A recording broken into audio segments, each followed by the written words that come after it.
modificada de coagulación. Entonces hay que tener pendiente eso. Esto que les estoy comentando fueron las primeras explicaciones que le dimos al hecho de que el coronavirus, al generar el dolor intenso, sobre todo en la espalda, pudiera estar desencadenado por coagulación intramuscular diseminada, pero era una explicación muy débil, hasta que ya se demostró que fue la proteína S del virus la que ocasionaba los trombos. Pero bueno, les comento esto para que no lo dejen así a la ligera lo que les estoy diciendo.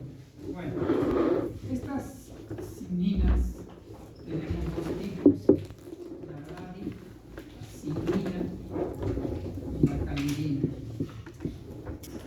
Esta es el mediador de hormonas que suele en la circulación y el plasma. Sin embargo, la calidina está en los tejidos. Entonces,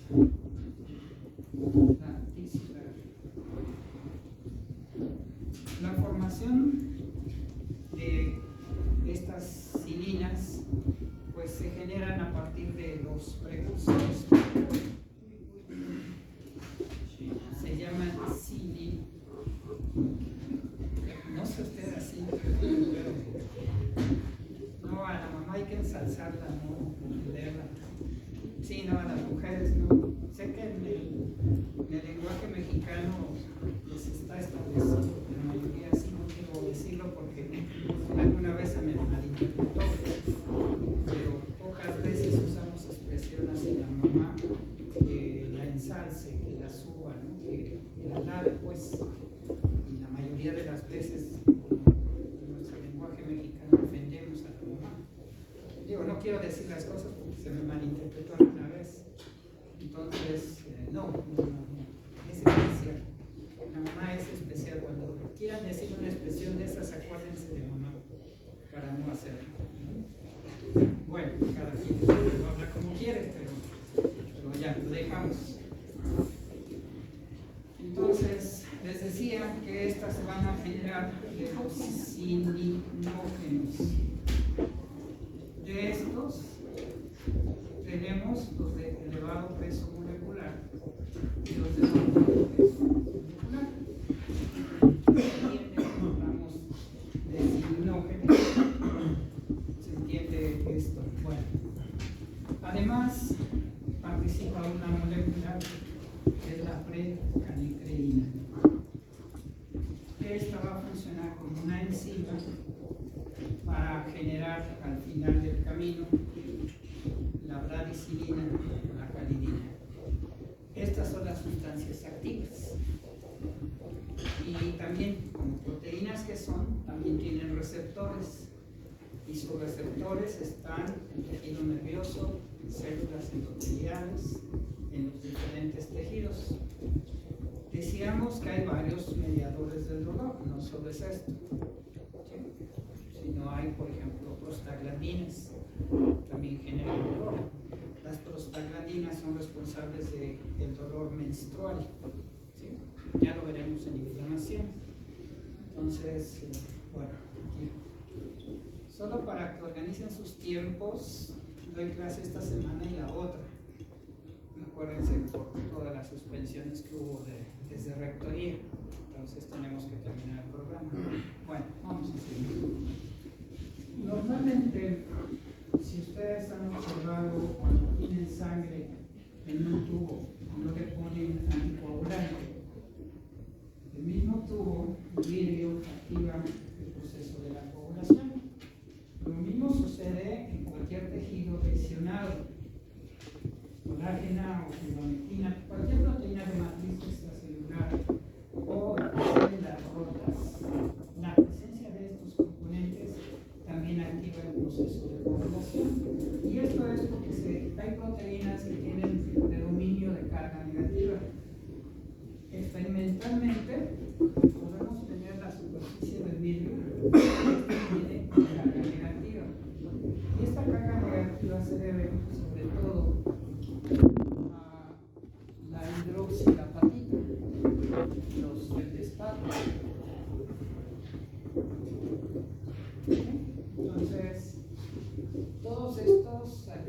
utilizar va a dar una carga negativa. Los precursores de los silinógenos, si ponemos como ejemplo esta superficie del vidrio para entender la iniciación de generar estas moléculas, entonces pondríamos aquí al silinógeno de elevado peso molecular unido a la precalcreína. Y entonces, al contacto con esta superficie, se va a activar y entonces nos va a generar a la calcaína. Y esta a su vez va a actuar sobre el silinógeno elevado peso molecular y le va a formar la bradicinina. Ya es un mediador del dolor. ¿Sí? Pero ¿quién también puede activarme estas moléculas mediadoras del dolor? El mismo factor de Hagemann. Entonces, este factor de Hagemann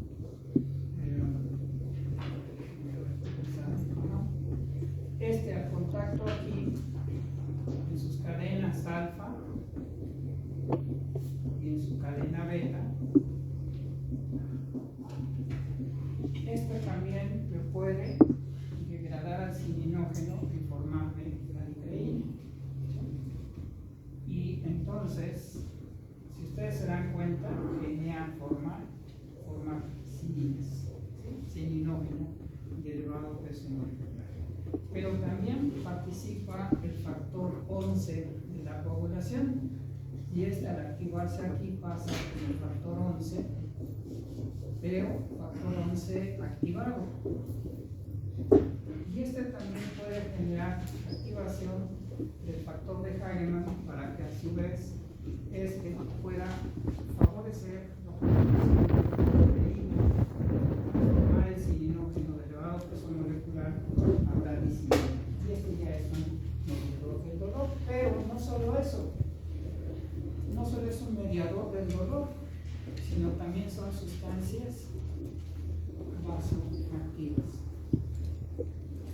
como las sustancias anafilactoides del medicamento, como la histamina. Por varios lados se forman moléculas vasoactivas. Todas estas generan edema, inflamación.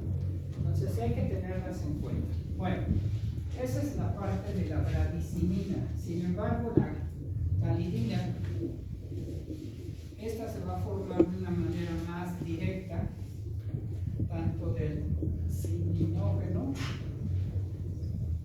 de elevado peso molecular como el silinógeno de elevado peso molecular. La degradación de estos nos genera la calidina. Ya platicábamos en las situaciones en las que hay polineuropatía, pues no hay dolor como tal. Por ejemplo, para generar una anestesia local, pues utilizamos la lidocaína o lidocaína, pero esta actúa de manera diferente. ¿Cómo sería? ¿Cómo actúa la lidocaína local? Se une. Tienes la terminación nerviosa para que se genere el impulso con un estímulo, entra sodio y sale potasio. Pero la lidocaína impide que entre el sodio. Entonces, al colocar lidocaína, no se despolariza la membrana y no hay dolor. Hay sensación al tacto cuando anestesiamos, pero no hay dolor. ¿Sí?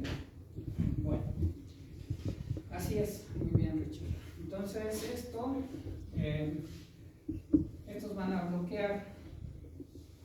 Si no son, bueno, ya la anestesia local, regional o general, todo eso pues, ya es otro asunto más complejo. Pero aquí van a impedir que en terminaciones libres la calinina esté despolarizando, la calinina va a estar estimulando terminaciones libres para generar dolor. ¿Sí? Bueno, entonces, conclusión, tenemos dos tipos de cininas, calinina y bradicinina. Bradicinina circulante en plasma y calinina en los tejidos. Su origen a partir del cininógeno elevado peso molecular por acción de la calicreína. Esta se encuentra en forma inactiva de calicreína formando complejos con el cininógeno de alto peso molecular. Aquí este factor 11 está conjugado al cininógeno de elevado peso molecular. La proporción aquí es 1 a 1, una molécula de cininógeno con una molécula de precalicreína. Y aquí lo tenemos en una relación de 2 a 1. ¿Sí? Bueno, nada más quiero checar esa última reacción. Es cininógeno con... ¿Estoy bien? Sí, con el factor 11. Bueno, ok. Terminamos con este complemento y empezamos en eutrófilos. ¿Okay? ¿Alguna duda? ¿Algún comentario? ¿No? El campo del dolor es algo fascinante, es más profundo, solo vemos la parte que está relacionada con el sistema de complemento. Estamos viendo todas aquellas moléculas que nos van a permitir explicar el fenómeno de la inflamación. ¿Sí? Lo cual no tardamos, ¿qué será? Mañana o pasado lo estamos revisando. ¿Sí? Bueno, empezamos ahora con un tema también muy bonito. Y aquí el neutrófilo, como célula inmune, nos ayuda muchísimo a entender cómo hacer las curaciones, aunque suene así muy raro. Ya hemos hablado de ellos. Pertenece a la familia de los granulocitos.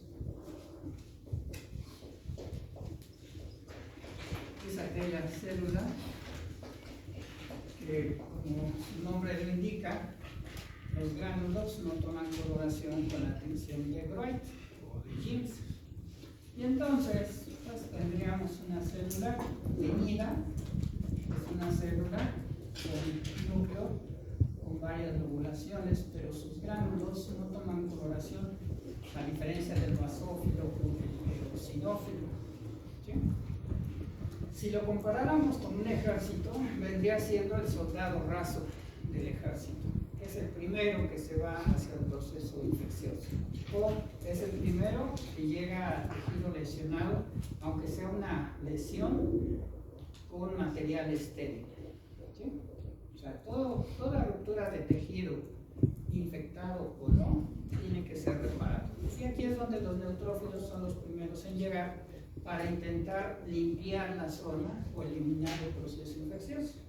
Cuando esto se va tardando, no se resuelve inmediatamente, entonces ya participa el macrófago y los linfocitos T cooperadores. Bajo esas condiciones, este participa en un proceso inflamatorio agudo.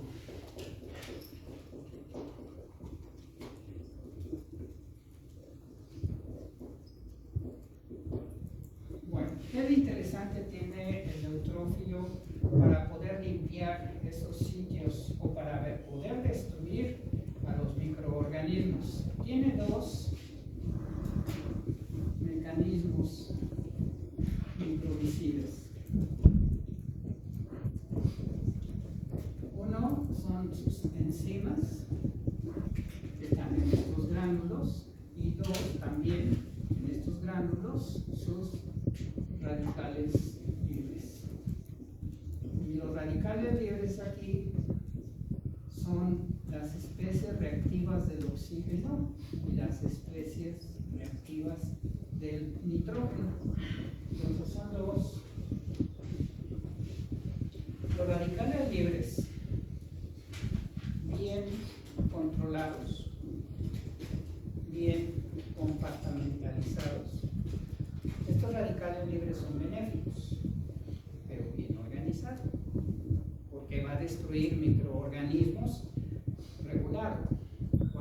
radicales libres empiezan a producirse en grandes cantidades y sin control, liberados directo a los tejidos, es un desastre. Radicales libres, envejecimiento. Radicales libres, cáncer. Radicales libres, diabetes. La diabetes hay varios fenómenos: glucosilación de proteínas, liberación de radicales libres, polineuropatías. Hay muchos fenómenos, aterosclerosis, pero es por mal control de la glucosa. Pero los radicales libres, bien controlados, son benéficos. Y por eso es que uno le saca provecho al neutrófilo. Vamos primero con sus enzimas. Estas van apareciendo en el neutrófilo y se van almacenando en la medida que este llega a su etapa madura. Las etapas de maduración son mielocito, y metamielocito.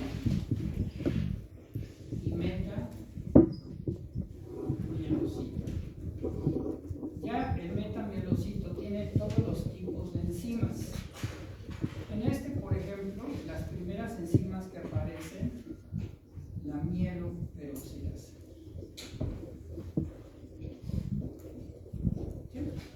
Ustedes pueden jugar con esto en casa, cortar un pedazo de papa o de los frutos que quieran, tubérculos, y le ponen agua oxigenada. ¿Sí? Y van a observar un burbujeo. Ahí lo que estamos viendo es que el agua oxigenada, en medio de una enzima que es la catalasa, esta me degrada en 2 moléculas de agua más 2, ya tenemos 2, son 4 y 2 de oxígeno que se libera. Esa es la reacción enzimática. Bueno, nuestros tejidos tienen catalasa y tienen peroxidasas y mieloperoxidasas que ayudan a degradar esto. No sé si ya en algún momento en bioquímica lo han visto, pero el oxígeno solo para nosotros sería tóxico. Bien. Afortunadamente tenemos mecanismos en los que se da la oxigenación, no se da la oxidación. El oxígeno por sí solo es tóxico, pero la hemoglobina, con sus grupos pirrólicos, su globina y el fierro, los grupos pirrólicos, no se une químicamente al oxígeno, sino es una unión débil, es una oxigenación. ¿Sí? Lo mismo en los procesos, ustedes se recuerdan de las mitocondrias, en la cadena de transporte de electrones y la fosforilación oxidativa. En todo este proceso, sobre todo en la cadena de transporte de electrones, vamos a poner aquí, estos fenómenos ocurren en la mitocondria. En la membrana interna está la cadena de transporte de electrones. El producto final aquí es peróxido de hidrógeno. La finalidad de la cadena de transporte de electrones, con los FAD y los NAD generados durante el ciclo de Krebs que ocurre dentro de la mitocondria, la glicólisis es en el citoplasma, el ciclo de Krebs aquí, que es el que forma más nucleótidos, el FAD y el NAD, pero lo importante aquí es formar gradientes de protones, acumular muchos protones en el espacio intermembrano para que estos cuando regresen me forman ATP. Bueno, pero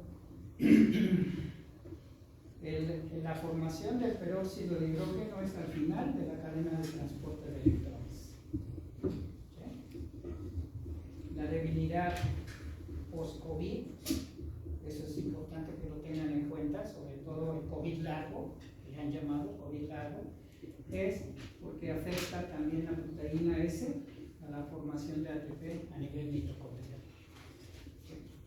O sea, muchos nos rebelamos ante los cambios biológicos que generó el virus, pero recién recuperados de la COVID, estábamos todos ahí desguazados, no queríamos ni levantarnos a ese grado. ¿Sí? se revela uno, hace un ejercicio, etcétera, pero aún así ha hecho estragos y con mucha gente todavía las tiene incapacitadas. Eso le llaman el COVID largo, por la inclusión del material genético. Porque algunos ya están más recuperados, eso es una lógica. Si uno aplicó tratamientos, trabajamos carga viral, formamos anticuerpos, memoria, pero porque nos dimos tratamiento. Los que no se dieron tratamiento, lo tuvieron asintomático, etcétera, o fueron hospitalizados con otro tipo de manejos, tienen COVID largo, abusados. Pero lo importante es bajar carga viral, generar memoria, haber formado anticuerpos para neutralizar al virus. Pero esto es muy importante. Quienes no recibieron tratamiento tienen COVID largo. ¿Sí? Hay estudios recientes y proyectos sobre eso. Pero bueno, voy aquí. Me interesa el peróxido de hidrógeno. Entonces, estas especies reactivas del oxígeno, este es un precursor de radicales libres. Entonces vamos a ver ahorita la serie de reacciones y luego la aplicación. Esta fórmula tan sencilla, pero que tiene mucha aplicación, de rutina en las curaciones que usemos peróxido de hidrógeno.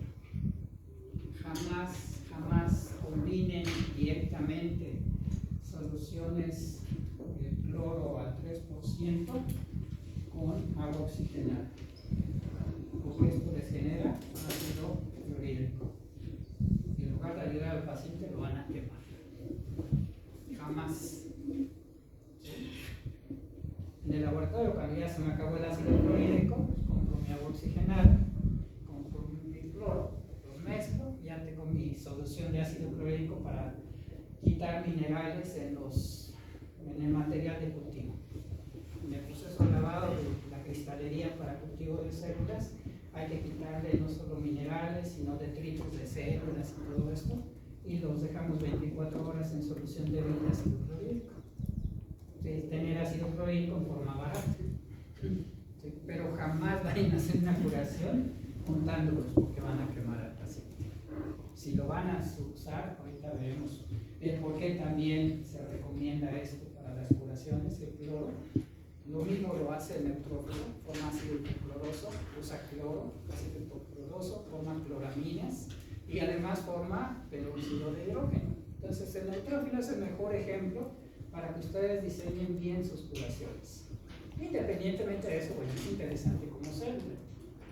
Bien, entonces veamos. Decíamos, esta genera mieloperoxidasa, tiene también lisocimas, tiene defensinas, perdón.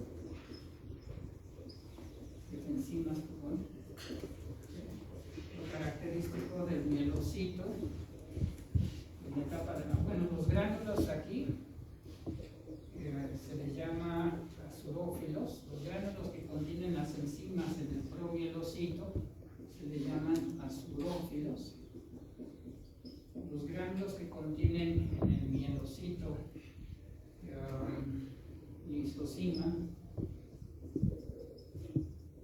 o lactoferrina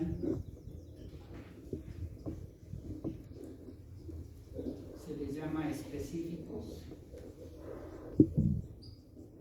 Y ya lo último se les llaman los gránulos de gelatinasa,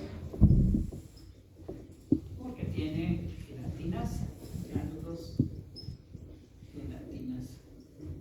Entonces tienen tres tipos de gránulos que van apareciendo en función de su etapa de maduración. En promielocitos están los gránulos azurófilos que contienen estas enzimas. Los mielocitos se les llama específicos, tienen estas enzimas, tienen más, de hecho tienen colagenasa también. Los metamielocitos tienen sus gránulos gelatinasa. Realmente uno debe analizar con esto si el neutrófilo va a destruir bacterias o va a limpiar tejidos rotos fagocitando. Acuérdense, el neutrófilo fagocita y destruye. No pasa más. Llega, fagocita y destruye. ¿Sí? No pasa información. Cualquier proceso, lo vamos a ver en estos días, ya lo estaremos viendo con las faringoamigdalitis, las tracheitis, laringotracheitis. No esperemos ver neumonías, sí, pero va a ocurrir. Cualquier proceso agudo, una vaginitis, una prostatitis, uretritis, todo lo que sea proceso inflamatorio agudo, hacemos un frotis. Si, por ejemplo, se trata de infección de vías urinarias, se toma la orina, se centrifuga, se toma con un hisopo el sedimento urinario, se hace un frotis en la laminilla, se tiñe con proponicolado y también se ve el proceso inflamatorio. ¿Sí? Igual se hace hasta con líquido cefalorraquídeo. Se obtiene la muestra de líquido cefalorraquídeo, se centrifuga, me queda la pastilla, el sedimento, decanto el líquido, tomo el sedimento, un hisopo, hago mi frotis y ya puedo trabajar con él para hacer los diagnósticos que yo quiero. ¿Sí? Por Papa Nicolau es muy buena atención para ver la presencia de neutrófilos. Entonces, procesos inflamatorios agudos, vamos a encontrar infinidad de neutrófilos. Si alguien presenta una pústula o el acné, por ejemplo, tan solo eso, se lo pinchan, toma el material purulento y entonces lo puede ver hasta en vivo a los neutrófilos. Claro, no lo va a ver de esta forma, lo va a observar con una gran cantidad de lobocodios, una motilidad increíble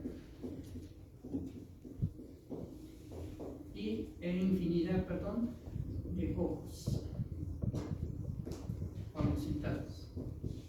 Cuando ha fagocitado demasiados microorganismos, bacterias, entonces pueden destruir al neutrófilo y tendríamos el piocito.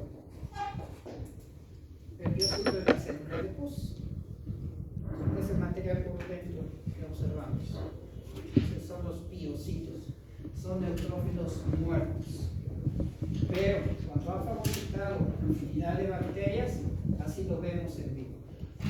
Ni lo reconocemos, porque estamos acostumbrados a verlo teñido y muerto. Que es la parte que ahorita estamos trabajando con los muchachos, los instructores, para capacitarlos, para que vean las células vivas y puedan empezar a diseñar prácticas con células vivas. Esto es muy sencillo. Acuérdense que con el Coripac ponemos nuestras células, nuestra sangre, y hasta abajo se van los eritrocitos y con los neutrófilos.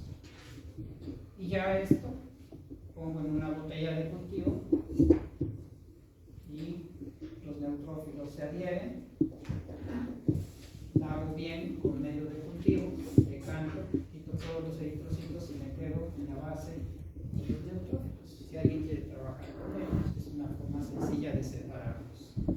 Como son células que llegan, destruyen y además duran unas 12 horas de vida, pero son las más abundantes. Si ustedes observan en la biometría hemática, en el conteo diferencial, son las células más abundantes, los neutrófilos, los granulocitos. También se les llama polimorfonucleares. Los granulocitos, polimorfonucleares, neutrófilos. Son células que se producen en la médula ósea, quedan almacenados de tal manera que cuando se requieren pasan a la circulación y empiezan a contrarrestar a los microorganismos. No nos damos cuenta, pero frecuentemente estos están patrullando nuestro organismo.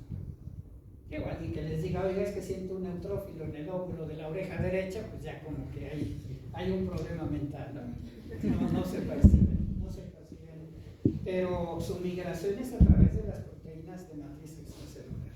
Cuando salen ya de la sangre, de los vasos sanguíneos, andan en los tejidos y van tal cual como si fuese una telaraña en sus filamentos, se van desplazando a través de esas fibras. ¿Sí? Imagínense una araña bueno, hay de arañas y cómo hacen sus telarañas, ¿no? Unas muy bonitas, pero por ejemplo la capulina hace una telaraña sin forma. Hay experimentos con arañas que las han drogado con marihuana, con LSD, y con cocaína, y arañas que hacen unas muy bonitas. Cuando están drogadas hacen de las suyas, es todo distorsionado, ¿no? Pero la capulina de por sí lo hace así, todo desorganizado, y se caracteriza esta telaraña porque es muy pegajosa. Pero bueno, la araña ni le afecta. ¿Sí? Bueno, ¿alguna duda? ¿Moy? ¿Alguna duda? Señor Moy. Están viendo las arañas. ¿Mande? Están viendo las arañas. Están viendo las arañas. Sí, hacen unas telarañas terribles. Hay unas tarántulas. ¿Alguien ha ido a Catemaco? ¿No? Hacer su limpia o hacer un trabajo de magia blanca, magia negra. ¿No? Pues hay unas tarántulas que hacen su telaraña en forma de túnel. Hay que tener cuidado cuando ve uno la telaraña y así un túnel precioso. Mete uno la varita y sale la tarántula ahí. Las tarántulas en general no son dañinas, muerden, tienen colmillos, pero lo más que puede pasar si no las agreden es que suelten sus pelitos urticantes y se desinserten en la piel y uno ni siquiera tenga explicación por qué me arde. Tiene uno esa sensación de ardor, pero simplemente pasó la tarántula, soltó sus dedos urticantes, se insertaron en la piel y uno siente ese escozor y ese ardor. Pero no pasa más de eso. ¿Sí? Bueno, ok. Entonces dejamos aquí y entramos a las reacciones de los radicales libres.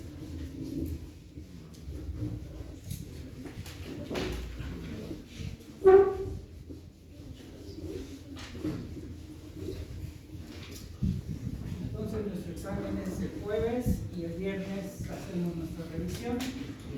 Ya de ahí lo único que me falta es inflamación e histocompatibilidad. En esta semana espero terminar la inflamación. Vamos a poner la serie de reacciones. Sí. Es fascinante esto y ahorita lo vamos a plantear en problemas para que lo apliquen con sus pacientes.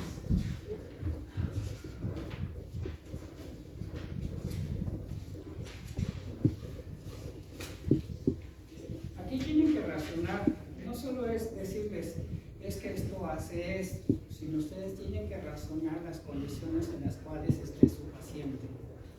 Entonces veamos. En las especies reactivas del oxígeno, la serie de reacciones son las siguientes. Oxígeno, el NAD, vamos del NAD fosforilado oxidado al NAD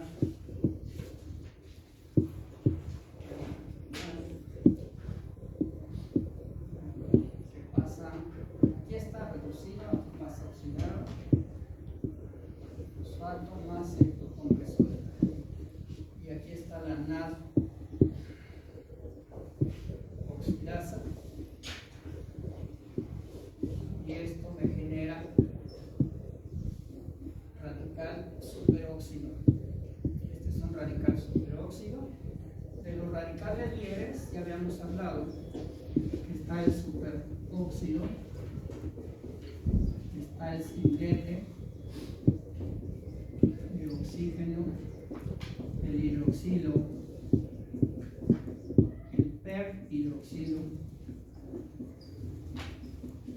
El perhidroxilo tiene dos oxígenos, este solo tiene un oxígeno. Todos ellos se forman a partir del peróxido de hidrógeno, por eso les digo que el oxígeno por sí mismo es tóxico para nuestro organismo. Afortunadamente tenemos las catalasas o las peroxidasas o mieloperoxidasas. Cuando ustedes vayan a hacer sus curaciones y a ponerle agua oxigenada, van a observar ese burbujeo.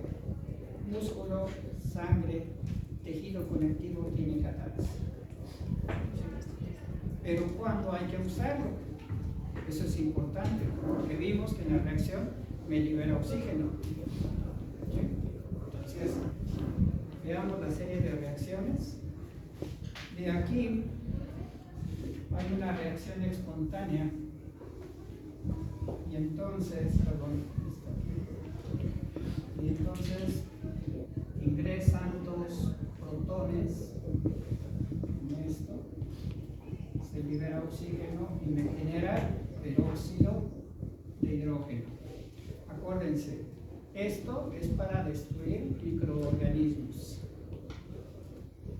Después de esto, tendremos otra reacción aquí, en la que participa la mieloperoxidasa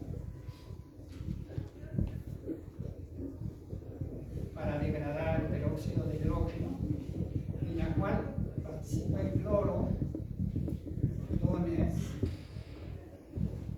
y se forma aquí agua, pero aquí nos genera un compuesto que es el ácido hipocloroso.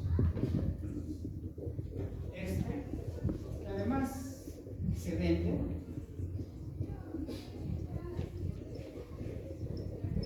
Yo alguna vez lo usé para preparar unas muestras. Degrada primero el RNA y luego el DNA. Entonces preparé unas muestras de unas células, le puse el ácido hipocloroso, lo dejé a varios tiempos, luego hice los cortes, no fui a microscopio electrónico y sí degrada poco a poco primero el RNA y luego el DNA. Pero lo produce el neutrófilo como tal. Este es microvisible. Reacción espontánea. Después del ácido hipocloroso tenemos una amina primaria. Acuérdense que las aminas, en función de cómo se van sustituyendo sus nitrógenos, son primarias, secundarias, terciarias, los enlaces con el nitrógeno. Y entonces se forma aquí agua. También otra reacción espontánea. Y obtendría mis cloraminas. Alguna vez ya les había dicho, para ir entendiendo esto, que hicieran el experimento en casa, para que se convenzan de lo tóxico que es todo esto. Primero, quiero remarcar, forma agua oxigenada. Todo va para destruir los microorganismos. 2. Me forma el ácido hipocloroso. 3. Hay cloro. Y 4. Me generan cloraminas. Las cloraminas son mucho más tóxicas que el cloro. ¿Sí? O sea, lo que les he explicado, no, bueno, sí lo experimenté, pero ya después entendí la explicación científica por esto. Cuando niño no tenía cómo conservar animales muertos, no los mataba así, eran muertos, peces, pescados, y no tenía ni alcohol, no tenía ni alcohol, y lo único que había a la mano era cloro. Mi observación en ese entonces fue por la secundaria, me tardó el cloro, y a los 2 meses todo el esqueleto me quedó limpiecito. El cloro va oxidando, genera oxidación fuerte y destruye todas las proteínas, lípidos y carbohidratos. ¿Sí? Por eso es un buen microvicida. Y no lo estoy diciendo como tal, me he puesto a buscar artículos sobre esto, sí lo demuestran. ¿Qué sucede? Les mandé apenas el video sobre las industrias farmacéuticas, grandes corporaciones, y ahí ven toda la corrupción. ¿Sí? Sanofi, Pfizer, Roche, Lilly, Francia, Alemania, Suiza, Estados Unidos. ¿Por qué? Porque si vieron, estos consorcios pagan los sueldos de la FDA. Es un conflicto de interés terrible. ¿Cómo es que una institución gubernamental, que es la que va a aprobar los fármacos, el sueldo se lo paga la industria farmacéutica? Es un absurdo. ¿Sí se dan cuenta? O los precios estratosféricos que está del Lucentis o de la Bastille. Si ya lo revisaron, se van a sorprender de esa situación. Bueno, ¿por qué nos inducen, por ejemplo, a comprar regeneradores tisulares, Nadecasol, Fibrase, que cuestan $1,000 miles, no muchos miles, pero sí 1,000 y tantos, 2,000 pesos. Cuando hay extractos de plantas que tienen efecto cicatrizante y efecto regenerador, ahí es donde el mismo IMSS ya ha percibido todo esto. El IMSS tiene un centro de investigación en Cuernavaca que se enfoca mucho a extractos de plantas. Serio todo esto, investigadores serios. Dentro del IMSS salió este producto del extracto de la guayaba, ¿sí? El UG5 para la gastritis. Entonces el IMSS patentó y produjo todo esto. Bueno, aquí igual les llamo la atención de esto. Entonces, ustedes hagan, para que lo vayan experimentando en casa, tal cual suena parco esto, pero háganlo, o si ya lo hicieron, orinen en el recipiente, en el baño, y luego le echan cloro. Procuren que haya ventanas, ¿sí? Y si no, hagan el experimento, le ponen el cloro, y ya que empiezan a percibir el olor de las cloraminas, se va a salir un vaporcito reaccionando. ¿Por qué en la orina? Porque en la orina tenemos ácido úrico, creatinina, urea, componentes nitrogenados, que cuando le ponemos el cloro me generan cloraminas y son bien tóxicas. ¿Sí? De hecho, tienen que accionarle luego el agua, porque si no se me pueden lastimar las vías aéreas. Es como si echaran ácido muriático en casa. Es terrible eso. ¿Sí? Alguna vez igual nosotros tratamos para quitar las sales a la cristalería, le ponemos ácido muriático, pero se nos ocurrió ponerle aluminio. Al otro día el aluminio estaba deshecho. Son reactivos fuertes. No es tan fuerte el muriático, no es tan fuerte el clorhídrico, pero el sulfúrico o el nítrico, aguas, ese sí quema luego, abusados. Pero hagan el experimento de esto. ¿Sí? Y les digo, el cloro como tal depende de su paciente. Valórenlo bien. Un paciente que ya tiene obstruida la arteria, y además en su extremidad inferior ya tiene gas, eso lo ven en una placa simple. Son las radiolúcidas, allá ahí sí es amputación, y la amputación siempre es arriba de la rodilla. Pero si es una úlcera en el pie, está focalizado en la planta, en los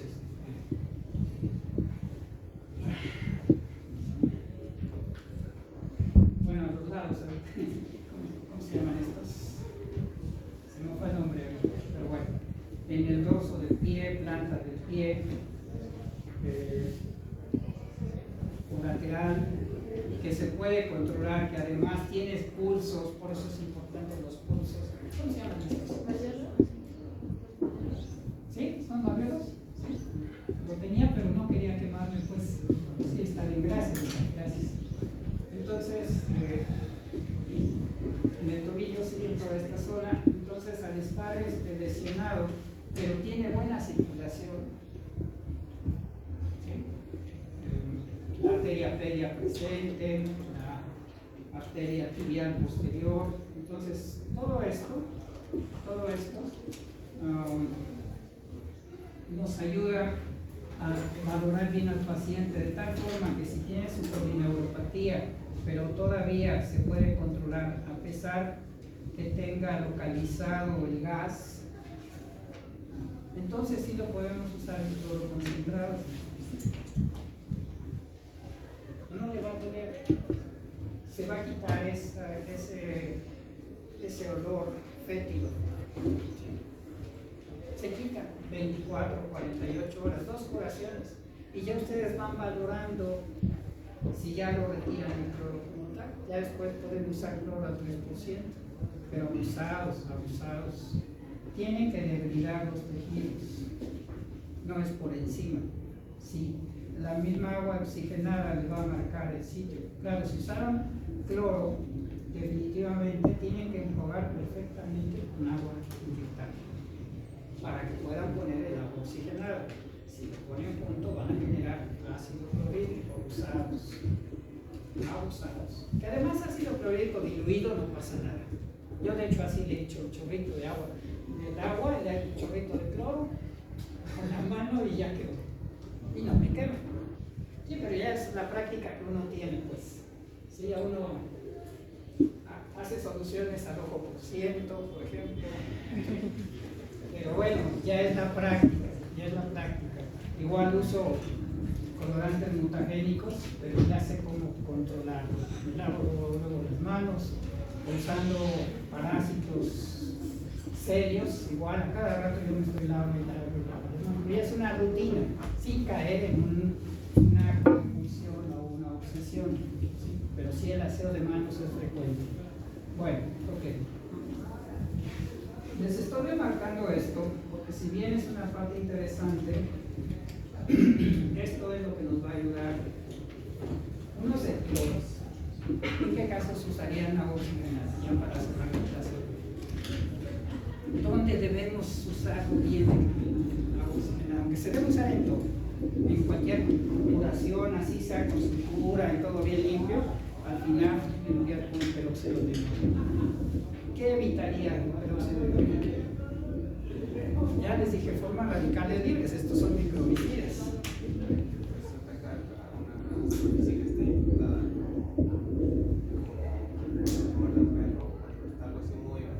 Ahí yo primero lo que hago es y concentrado. Personas que se han clavado, se han introducido un clavo accidentalmente, albañiles por ejemplo, les abro bien la zona donde entró el clavo y el cloro directo. Y felices. No les pasa nada. Yo lo hago conmigo, pues, trabajando con el pico, la pala, la barbeta y todo eso. Y tengo, sí, estoy trabajando con tierra. Sí, entonces me llego a lesionar, pero bueno, no pasa nada más. Ya me olvido de curaciones casi.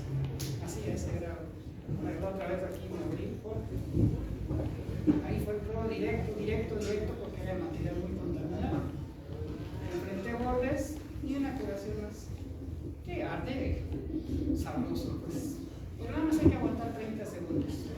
30 segundos. Después se evita uno complicaciones, abscesos, no estar en antibióticos, etcétera, etcétera. Bueno, ya cerramos. En abscesos. Me genera oxígeno, abscesos de pared, absceso mamario, abscesos glúteos.